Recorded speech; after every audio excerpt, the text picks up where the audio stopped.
Hi, I'm Zach Laws. I'm Zach Moore, and this is the second episode of Zach to Zach.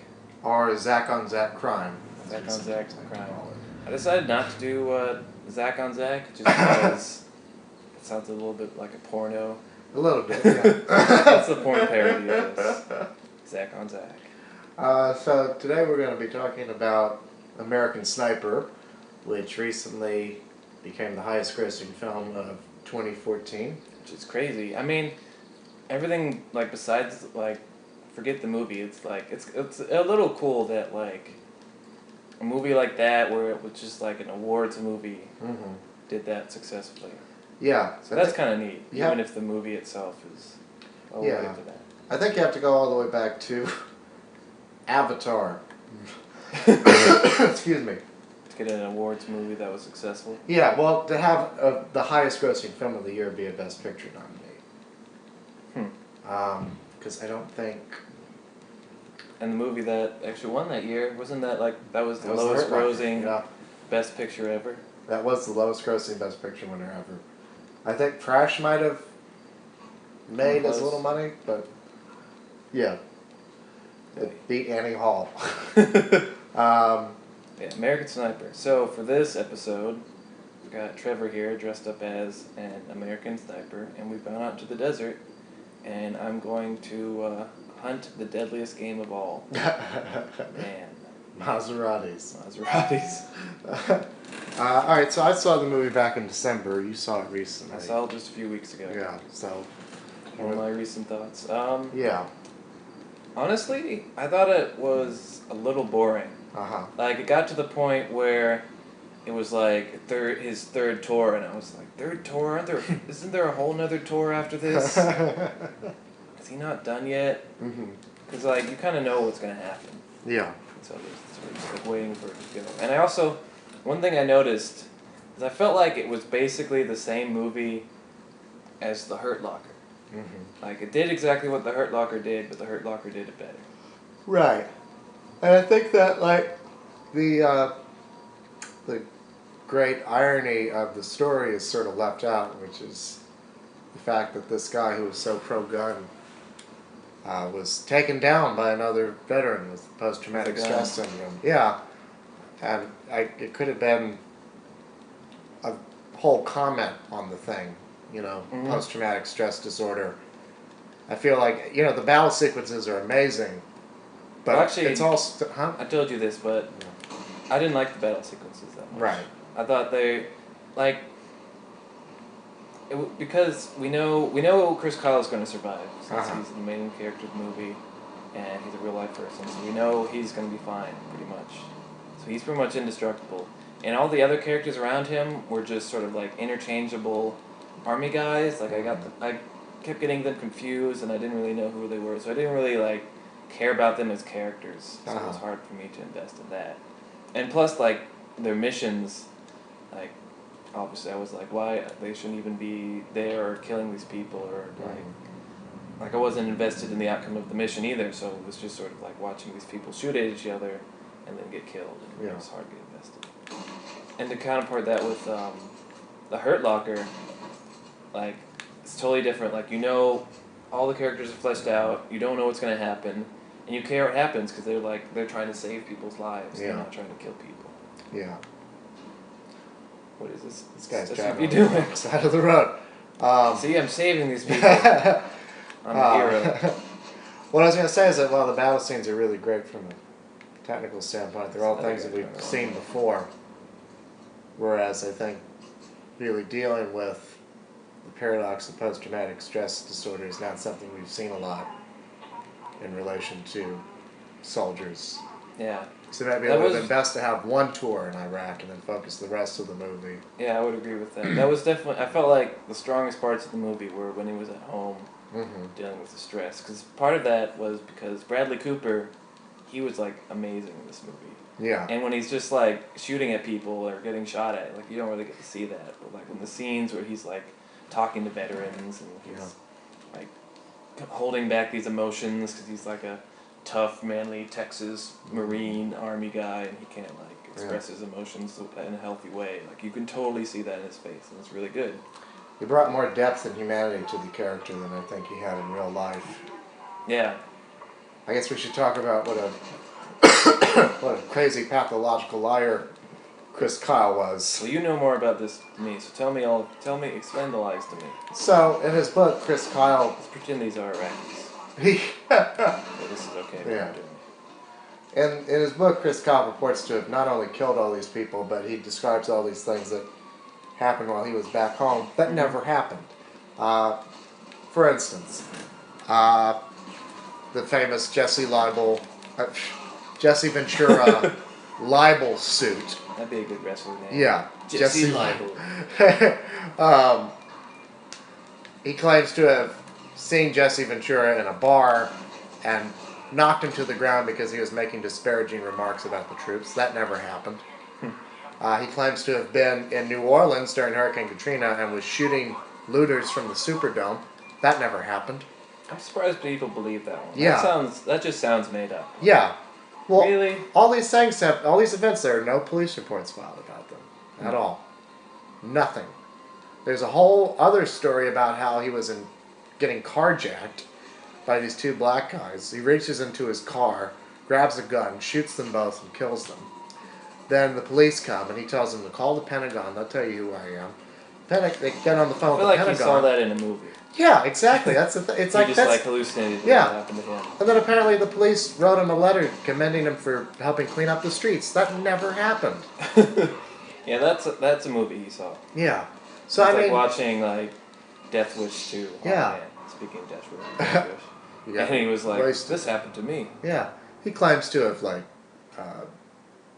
found weapons of mass destruction. Now that I think about it, I'm pretty sure that is like the plot of one of the Death Wish movies. Yeah. Veteran returns, or at least one of the Rambo movies, like veteran returns home, gets attacked by some street thugs, kills them, cleans up the streets. Yeah. He's a big hero. Yeah. So it just makes you wonder, if he lied about all that stuff, maybe he lied about the stuff that happened during the war. Because there's no official record of it. That's true. In the movie Chris Kyle, he's definitely very, he's like super humble. Like people be like, "Whoa, man, you're the guy who killed like 100 people," and he's like, "Yeah, it's whatever. I don't really care." But I think you get the sense that real life Chris Kyle was like, "Yeah, I killed 100 people, killed 1,000 people." Yeah, there's also a passage in his book where he talks about there was a sniper who was rivaling his legacy or his body count. In the book. Yeah, there's another American sniper who was inching close to his record, and so he started, quote, hitting everything in sight. So he could have killed a bunch of innocent people for all we know. That's crazy. That's even in the book. Yeah. Like, one of the reasons I feel like I focused more on, like, his adventures in Iraq than, like, the interesting stuff, like, get away from the dog. Interesting, crazy stuff about his, like, his post-traumatic stress disorder, because, like, it's based off this book that he wrote. It's not like this is a movie based off Chris Kyle. This is a movie based off a book Chris Kyle wrote.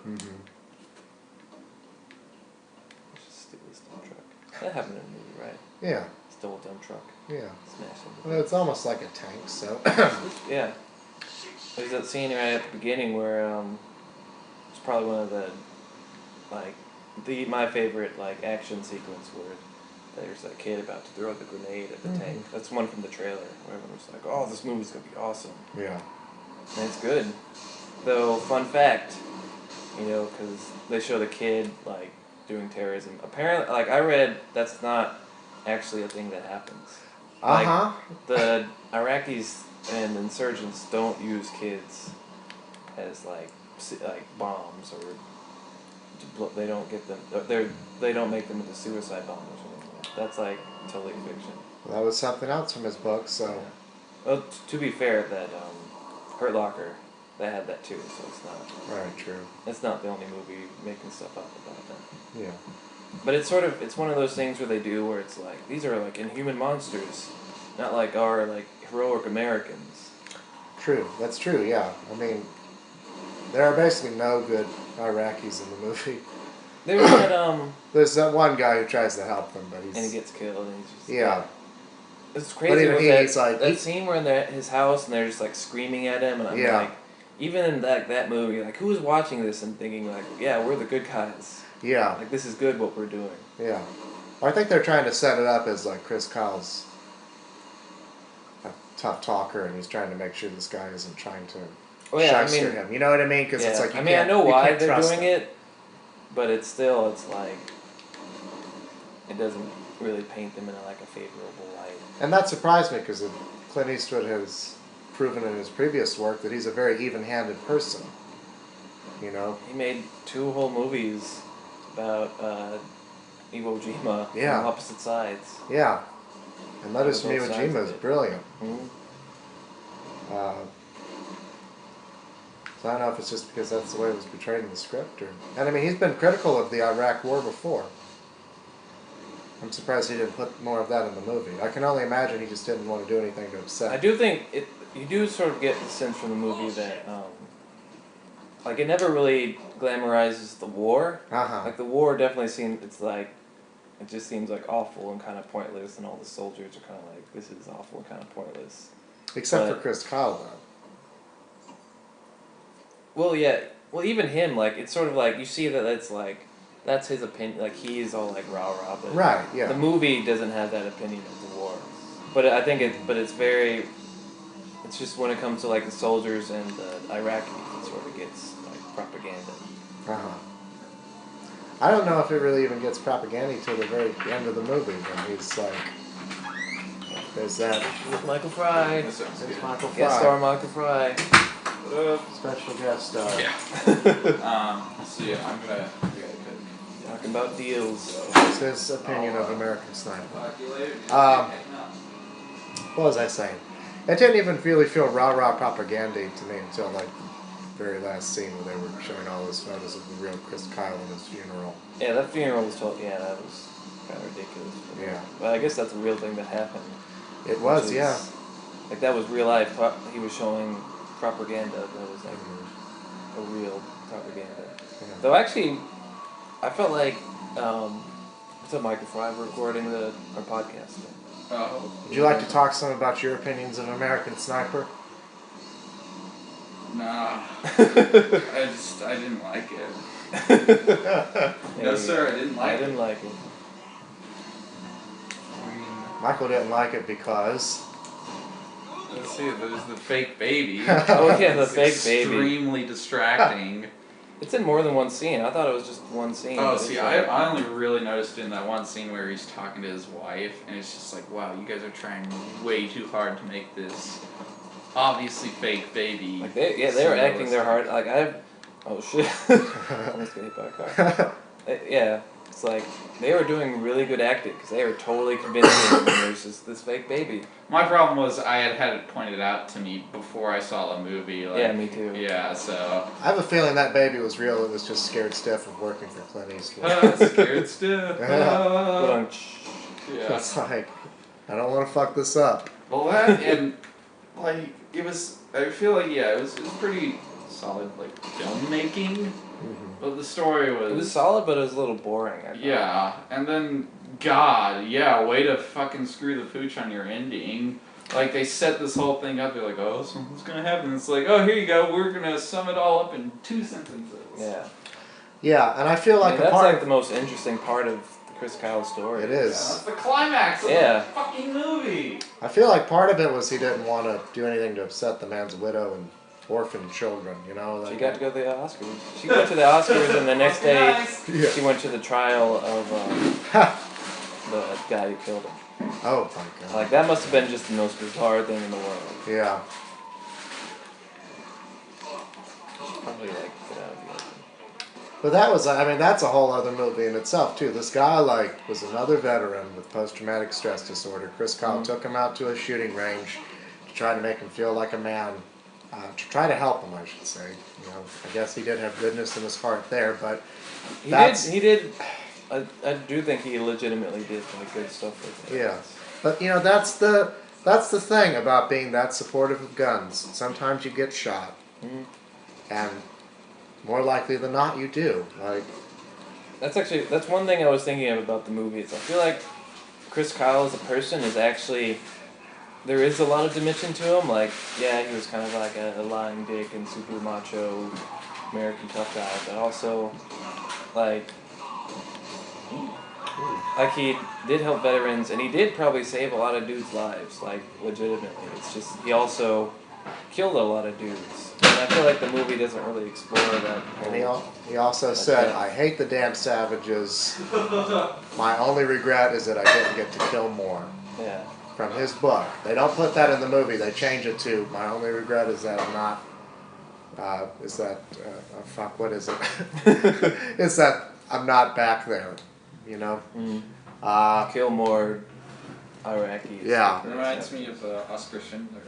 That's Schindler's List. I could have killed more. I could have saved. It's literally the opposite of that. I mean, This bullet could have been in Iraqi's brain. Oh, that's awful. you know, and I mean that brings up a whole thing about the movie because people who really support the movie praise him as a hero. There are all these like Christian conservatives. And, I mean, if you're a Christian, and this is a Christian country, Dag nabbit. yeah, those aren't Murder exactly Christian ideals. Killing people. Killing your enemies. Yeah. I'm pretty sure Jesus killed his enemies. Old Testament He was God the one. did. He was the one who like conquered half of Europe and That was him, yeah. pillaged the cities and raped the women. Uh-huh. I mean, maybe I'm confusing him with another historical figure, but I don't think so. Ted Nugent. Oh yeah, he's the one who conquered half of Europe. Destroyed cities. Yeah.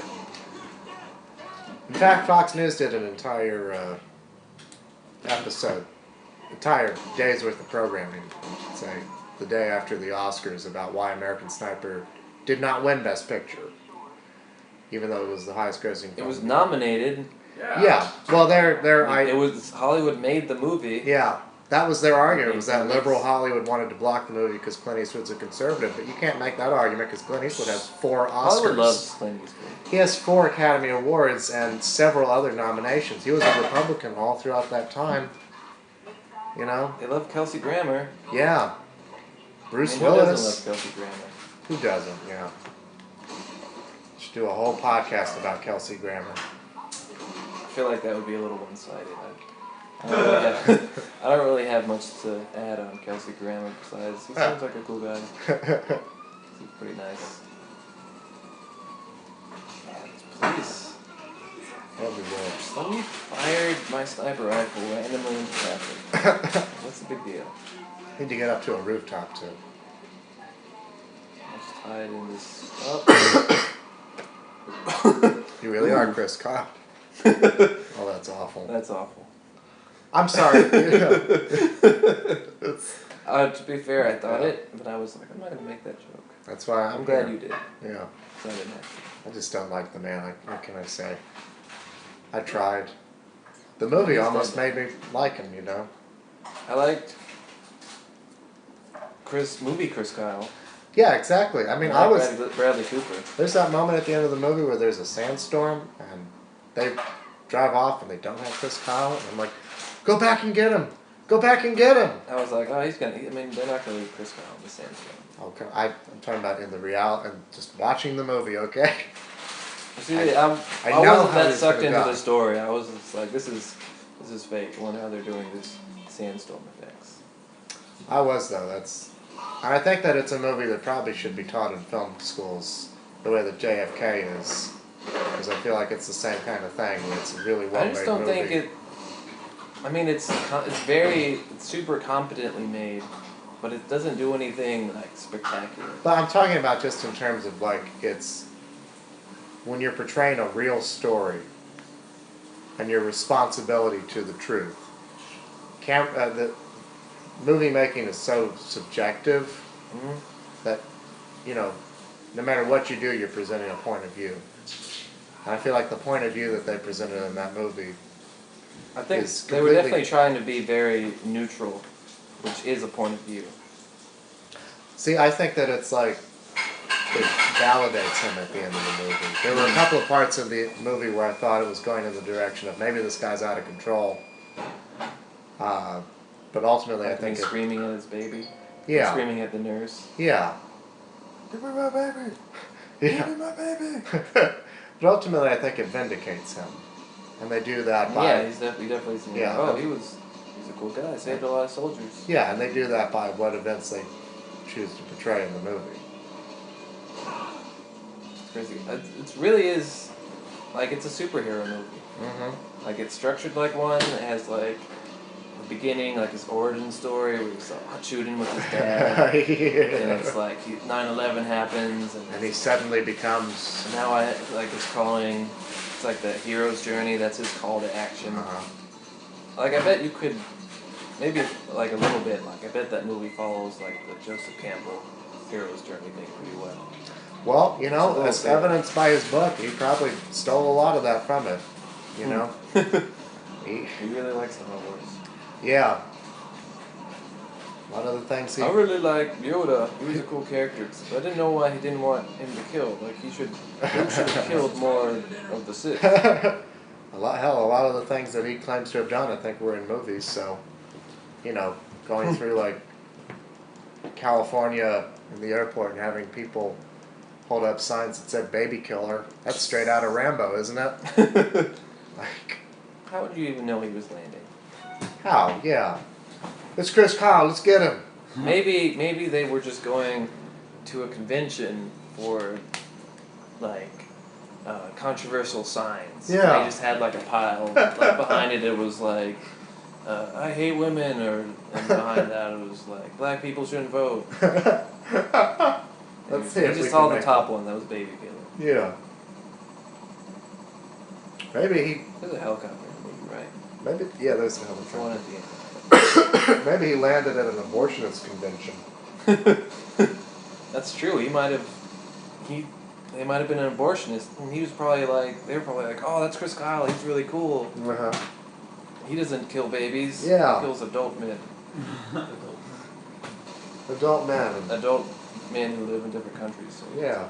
it's And the 8-year-olds who may or may not have bombs. okay. And that, like, evil sniper. Uh-huh. The We're butcher. more like you think we are, Chris Kyle. And the yin to your yang. Like, that was straight up, like, action movie stuff. Mm-hmm. The bad guy sniper.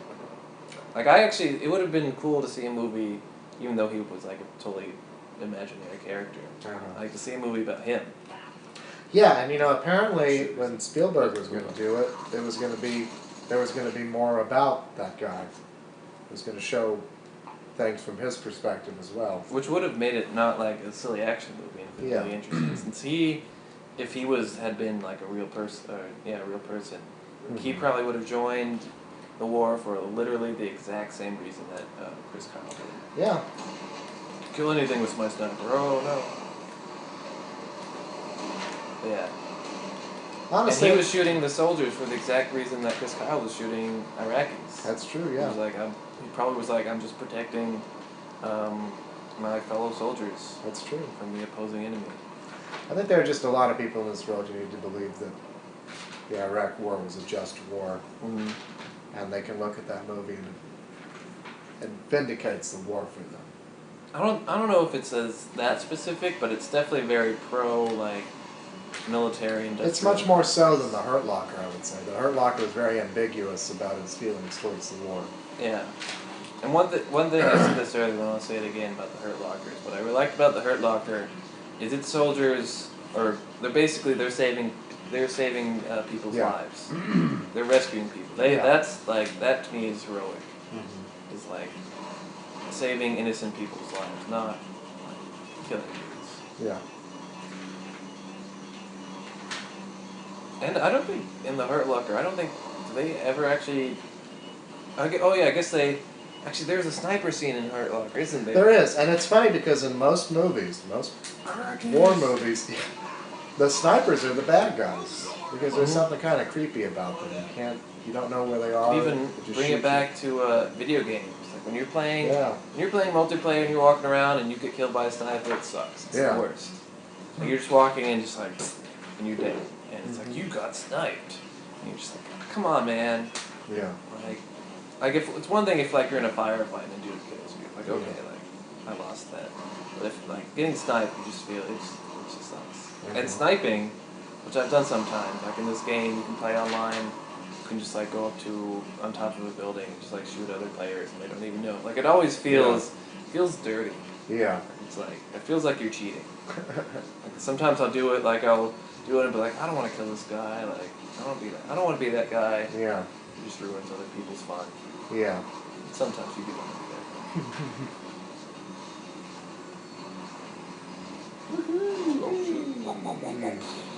Perfect landing. Well, I'm thirsty, so. How long have we been talking? Five We've got to get, okay, 5 more minutes. more minutes. Then it'll be 30 minutes, so... I think at the end of the day, the Academy is embracing of that movie. With its nominations had more to do with the fact that Clint Eastwood is an old man, and he made this movie in the twilight of his life. And they all like, they're Clint Eastwood fans. Yeah, they wanted to celebrate him. But also, I think, there is obviously a contingent of the Academy that is conservative. And, Much larger than you would think. Yeah. Much larger than a lot of conservatives give Hollywood credit for. Yeah, exactly. I mean, they're rich dudes, and rich dudes vote Republican, because Republicans look out for rich dudes. Like Adam Sandler. He's a Republican. He's Republican? That makes sense. Yeah. He would definitely be like, if he wasn't like Adam Sandler, he'd be like a dude working in the bar, he'd be like, yeah man, that could be fun to hang out with, and you'd start talking politics with him, and you'd just be like, yeah, the Iraq War was totally good. Oh man. It's like, you can't talk politics with Adam. Just joke around with him. Don't ask him about like 9/11. It gets annoying. Nah, man, why don't you fucking go down there and, We get gotta shot at? fight them there, so we don't have to fight them here. Like, come on. Yeah, you want another margarita? I want to see that movie. Do funny people. Adam Sandler playing alternate universe Adam Sandler, where he was never Yeah. a super successful comedian movie star. He's just the guy at the bar. Dumb Opinions, who's kind of funny. Mm-hmm. But oh shit. Wasted. Let's see, what else we want to talk about? What tangential things can we bring up about American Sniper? I'm sure you have more facts about Oh, man. stuff he's real life Chris Kyle has done. I think I blew my load on that one. Actually, his wife asked that some of those other stories from his book be kept out of the court case that Jesse Ventura filed against him, because she didn't want her husband to come across as a liar. And Ventura still won the case, even with that stuff out. That just sounds like Ventura versus Chris Kyle. Battle for the Asians. Battle for the heart of America. I feel like a lot of his thing is like he's just got to. Yeah, it probably does come from movies and stories. He needs to be the He plays hero. too many violent video games. Yeah. That's bad for you. Playing violent video games. Yeah, It's not healthy. next thing you know, this is going to be on CNN. So often I'll see like a car chase on the news and I'll be like, that is straight up Grand Theft Auto. There was one where this guy just like smashed through other cars and pushed them away, and it's like, I've done that. Well, I mean, did you see what Suge Knight did? They have video. Oh yeah, that was straight up Grand Theft That Auto. was straight up. I watched that this morning. First thing I did when I went to work, I was like, no way. That fucking guy. He got in a fight and then ran some dudes over. Twice. He was Yeah, like, guy. this gun isn't powerful enough. I need to use my car. My SUV. Yeah. Straight up ran the guy over and then drove back home and just decided, He's I'm like going to. pimped out SUV. Yeah, I'm just going to wait here for the cops to Can't come and believe take I'm me in to. front of the camera that close. Oh, yeah. Ruin the illusion that we're recording this directly, not filming it from the camera behind our heads. I'm just going to wait for the cops to come and take me to prison for the rest of my life. Wait, why? Oh, Suge Knight. Yeah. Suge Knight. There's this episode of The Nightly Show where they were talking about guns, and he said, he had this segment where it was like, would you rather shoot, stab, or shout? And he asked one of the women, Suge Knight is coming after you. And she said, I'm gonna have to shoot him. That son of a bitch has got to go down. He's a scary dude. And apparently he's fucking crazy. That's why he's scary. Yeah. Shit. Alright, I think that's probably enough. Alright. I think I'm gonna make it a thing of ending these on explosions, so I gotta blow up a car. He's your vehicle. American. Oh, god damn it. This is why people should. Sniper. Mm-hmm. Do I have any explosives? There we go. This is a scene that I felt American Sniper was missing. The scene where he blew up some He Iraqi just blew up a car with a minigun. That's Zach to Zach. Tune in next year. Or next year. Next year. week. Tune in next week, where we'll be talking about movies and more.